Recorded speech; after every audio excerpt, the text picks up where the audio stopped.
Bots have been one of RuneScape's biggest problems for really almost forever. They're an annoyance to both Jagex staff and legitimate players. Since a bot is just a computer program playing the game for the account owner, it devalues the accomplishments of high-level players and lowers the value of resources that players grind hours obtaining. So it would just make sense for Jagex to ban every bot they can, right? It turns out that there was a period where you could do just about anything in RuneScape, mainly botting, and even if Jagex was aware of it, you couldn't get banned. Anyway, let's dive into this weird part of Jagex's history.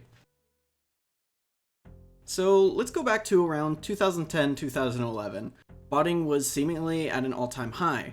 A huge portion of the online player count was made up of bots. There's data that in late 2011, about 60% of the active player base was bots. Now, this is a huge turnoff for potential new players. Nobody wants to play an MMO where half the player base is cheating and not being banned for it. And players really started to notice.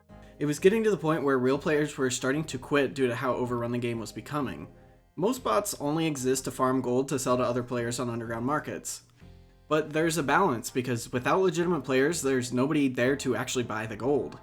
Jagex knew they needed something to bring players back and keep the ones they've had, as membership was also on the decline, and they didn't receive any money from underground gold buying and selling, so it really only hurt them. This is when they came up with the concept of the bot Nuke Day. This is something I've talked about a lot in the past, so I'm just going to give you a quick rundown. There are a few different types of RuneScape bots. At the time, the main two were reflection and injection bots. Reflection bots create a mirror image of the RuneScape client, read the code of the copy, and the bot then decides what to do from there. Injection is a bot that injects itself into the client rather than making a mirror image, looks at the code, and also decides what to do. At the time, Jagex believed about 98% of all bots were using these methods, so for the bot Nuke, they modified RuneScape to prevent these bots from running properly. One way was by changing where in the client the code was located and accessible, and even if it was found, they would send false code to the game client, causing the bot to break, but not interfere with normal players' gameplay. That's just a fairly easy way of putting it though. The update ended up being so complex that the game was offline for almost an hour, which is a lot compared to most updates, which usually take less than a minute to go live. Now, what were the results of this update? The immediate ones were pretty jaw-dropping. The online player count went from around 200,000 to less than 100,000 immediately after the update. Jagex revealed that in the 4 or 5 days after the update went live, they banned around 7.7 million accounts. Now, at the time, like I said earlier, the only way RuneScape generated profit was through their membership system. The game is free to play, but you can pay to unlock so much more content. At the time, I believe it was around $9 a month. Based on the numbers given at 2011's RuneFest, about 90% of those were reported to be free-to-play bots. So that would only mean a 6% drop in membership. So really, what's the issue? If anything, the nuke could and would bring old players back. Well, there were a lot of things happening behind the scenes that weren't really made public until recently. And this is at a time that, again, I'll preface this by saying this was at the time, this is not reflective of now, there was a sort of hiatus on banning players. We weren't allowed to ban anyone. Nobody was banned for anything unless it was like fraud or they were a gold farmer. So you could macro utilize content, you weren't going to get banned. Wow, okay. I didn't know that. That clip I just showed you is from a very recent stream. And like it said, Jagex management had to put a hold on banning accounts. After watching the entire 3-hour plus interview, it's brought up a couple times, but there's no actual reasoning ever given. I got in contact with a former Jagex staff member who was around in this era. He'd like to remain anonymous, but I have been given a lot of information proving that he did actually work there.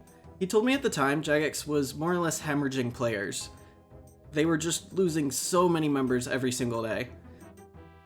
There isn't really much of a clear reason as to why this happened, but I remember being around back then, and a lot of people were assuming the game was dying or was about to die. Jagex stopped the automatic banning of bots and only took action against large-scale gold farmers, along with accounts that used any kind of stolen payment information to fund their account. This is also why when the max cash glitch that I discussed in my previous video happened, Mod Reach was told to only ban 200 accounts and no more than that. So you could do almost anything in RuneScape and not get banned. According to my source, staff would actually get in trouble for going out of their way to ban botters.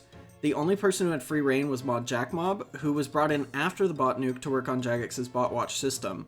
Jackmob was hired in the days following the bot nuke because him and his team were able to get his bot RS buddy up and working extremely fast. Now, despite being hired in late 2011, it wasn't until September 2012 that BotWatch received the overhaul Jack Mob had been working on. The system ended up being extremely effective, so you'd think investors would again be worried about membership declining. Well, coincidentally, the Squeal of Fortune and Solomon Store were introduced a few months before BotWatch went live, which are both forms of microtransactions. We don't have exact data, but it's believed these generated far more revenue than membership ever did. You can really see today with how many promotions occur that RuneScape 3 has shifted a huge focus to these microtransactions because of how successful they continue to be. These days, bots aren't really an issue on RS3 anymore, but they flooded Old School when it opened, and they're still around to this day. Now, when Old School did first open, they had little to absolutely no bot prevention software. I believe it's because upper management thought that it would just last 6 months and die off anyway. If you'd like to see a video on that, then let me know in the comments below.